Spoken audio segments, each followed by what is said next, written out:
कृष्ण महाराज की जय। श्री दत्तात्रेय महाराज की जय।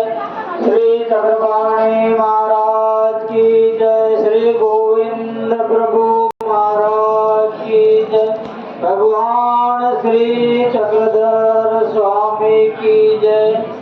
श्री क्षेत्र नामलोपेठ येथील श्री गोविंद प्रभू जिल्हा खालीलप्रमाणे आहे। इथे 800 वर्षापूर्वी कृष्ण भट, गळत भट आणि विष्णू भट 3 ठाकूर होते।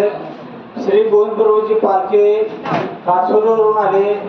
ठाकूर समोर गेले आणि श्री गोविंद प्रभूला विनंती केली जे आमच्या घरी चला म्हणून।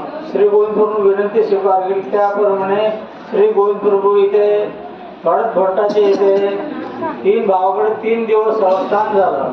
3 दिवस पूजा अवसर झाला आणि इथे 16 स्थान होते। 16 स्थानापैकी 15 स्थान नामशेष झाले आणि इथे जे स्थान आहे गळत भट्टाच्या वाड्यात श्री प्रभू पूजा अवसर आरोगणा झाले। याप्रमाणे इथे 3 दिवस संस्थान झाले। इथून मग श्री गोविंद प्रभू अंजनगाव बारीला गेले, भानखेडे अंजनगाव बारीला गेले। येथून परत येताना अमरावतीवरून राडगाव आले। राडगाव येताना परत 2 दिवस इथं अवस्थान झालं। असं 2 वेळा श्री प्रभू इथे येऊन गेले। 5 दिवसाच्या अवस्थान इथे महातीर्थ आहे।